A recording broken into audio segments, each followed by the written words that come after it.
Nafissatou gis nañu ko ñun ñëpp situation la boo xam ne man jàppoon naa ne sax duñ fa yegg parce que li taxoon ma ne duñ fa yegg Ousmane Sonko mi nga xamante ne mooy ndeyu mbi gi dafa am lu mu jaayoon Sénégal lan la jaayoon Sénégal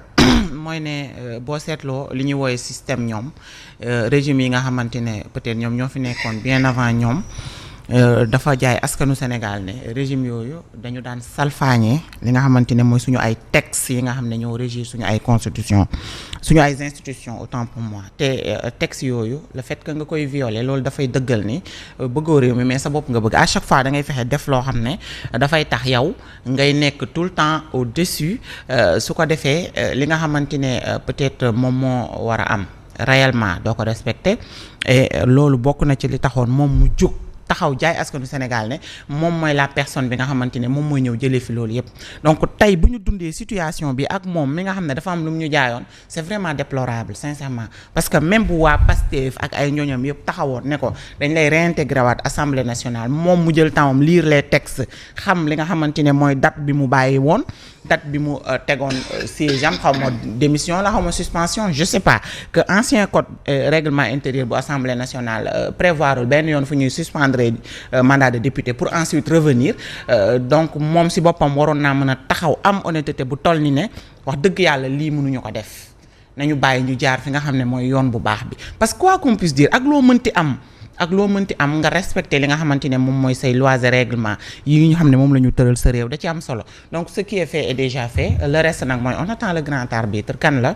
conseil constitutionnel dégg nañ for nañ ci weewu bay ne président peut-être saisir na leen on ne sait pas encore saisir na leen ou saisiru leen mais en tout cas lu ci mën a am mooy ñu ngi xaar président de la république moo yor cëggal gu yem nag moom mooy saisir moom la ñuy xaar parce que bu doon opposition bi dañ cee mën dara moi je pense que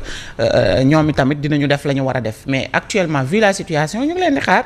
ñu ngi xaar président de la république su fekkee saisir na conseil constitutionnel dans les heures à venir dinañ ci am lu ñu leer su ko defee dinañu xam fan la wànnante di mujjee ki gëtam en tout cas ce qui est fait est fait et gégg nañu ay parlementaires yu bari ñu ne c'est dans l'illégalité donc Ousmane Sonko nag man loolu moo ma xaw a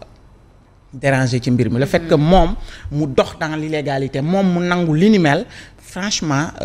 lu ma surprendre la ci moom parce que moom dafa jaay askan bi dëggu dafa jaay askan wi ne moom li nga xamante ne moo nekk ci suñu ay texte rek loolu la war di appliquer melul ni ñi nga xamante ne ñoom ñooy ay prédécesseurs am donc vraiment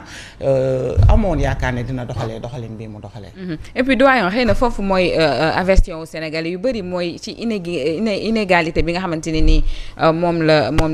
la nu ko fale ca présidence bu Assemblée nationale on se disait que du jàll mu jàllati comme ni yeneen jàllee woon maintenant on peut dire qu'il ne reste qu'un pas entre Ousmane et la présidence. Oui, parce qu'en vérité depuis un certain temps les Sénégalais sont passifs. te li ko andi mooy avec la nouvelle génération d'acteurs politiques les données ont changé et maintenant nit ñi dañuy def politique pour un but bien déterminé parce que politique li ko tax a jóg mooy gérer la cité et pour cela il faudrait vivre les valeurs mais loolu dafa tumuranke léegi ça c'est un premier fait le deuxième fait du moins c'est la dégradation des valeurs loolu ci cellule familiale bi la commencé yaratuñ suñu ay doom toppatootuñ suñu ay doom xamatuñ lan lañ war a def ak la ñu warul def te ñu ko wax démocratie mais ça c'est pas la démocratie la rue qui était considérée comme une situation éducative moom it dafa tumuranke moom moo effet bi mooy impact bi bi ak kër gi moo andi école bi dédramatisation hiérarchie bi instruction bi volet éducation naaw instruction nekk fi ñuy seetaan loolu ñooñu nag xale yu ñoom màgg tey ñoom ñoo tey di aspirer à gérer un pays pour revenir ce qui s'est passé à l'Assemblée nationale aujourd'hui man bi ma ko déglee léegi muy def discours mu ne way après la proclamation après les élections le Conseil constitutionnel a proclamé officiellement les résultats et il a dressé la liste des élus. Oui, nous sommes d'accord. Mais être élu et être député, il y a tout un processus. Moom, il n'a pas été élu, il n'a pas été installé du député. Moom, bi ñu installé 15e législature, il est venu à l'Assemblée nationale ex qualité Premier ministre. Avec son protocole et tout benn et incompatibilité moo am boo seetee en 2022 ci régime Macky Sall jour bi ñu installé député yi ñoom ñëpp a ngi foon ñoom Abdoulaye Daouda Diallo ñoom Diouf Sarr ñoom Aly Ngouille Ndiaye ñoom Amadou Ba ñëpp a ngi foon parce que la veille ou bien l'avant-veille le président avait dissous le gouvernement dissolution boobu nag moo leen may possibilité ñu fekkee ko toog mais bi président formaté le gouvernement dugal leen ñoom ils ont démissionné de leur poste de député kii nag il n'a pas démissionné.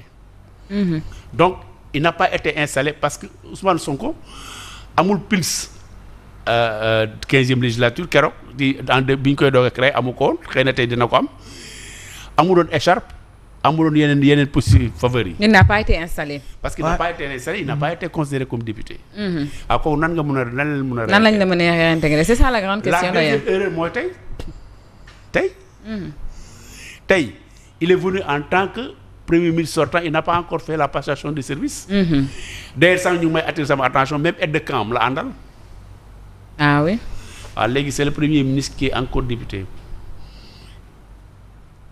moom tey il est premier ministre parce que deful passation de service defagul passation de service. cumul de fonction la def daal. la preuve boobu ngeen kan moo fa nekkoon dem. Bamba Cissé. Avec comment dirais-je événement bi amoon stade keroog du football. C'est pas le ministre des sports moo fa nekkoon. Khady Diène Gaye effectivement. Parce qu'ils n'ont pas encore fait la passation de service. dañuy expédier les affaires courantes. Et puis d'aucuns disent même que El Malick sax tey lay soog a démissionner parce qu'une démission on ne l'annonce pas non seulement sur les réseaux sociaux premièrement mais un dimanche de surcroît kan la joxoon boobule bataaxal. loolu moom même tey. tey un seul point à l'ordre du jour moo waroon am mooy l'élection du nouveau président. point barre. donc jalgate yooyu yëpp ñu def ñi Sénégal yi teg seen bët ñëpp teg seen bët maintenant du opposition bi moo ko mun régler. du situation du citoyen lambda moo ko mën a régler mais seul le président de la République moo mën a user de ses prérogatives en convoquant l'article 52. Ouais. Ils disent te article 52 peut-être même boo jëlee Conseil constitutionnel il devait faire une adresse à la nation maa koy expliquer sànq il devait expliquer aux Sénégalais ce qui se passe présentement. Et moom conformément aux textes et lois aux textes réglementaires. moom mënul accepter ce qui se passe au niveau de l'Assemblée nationale et il prend une décision mais bu boobaa Sénégal dañ ko ciy fekk si mais moom nag na xam ne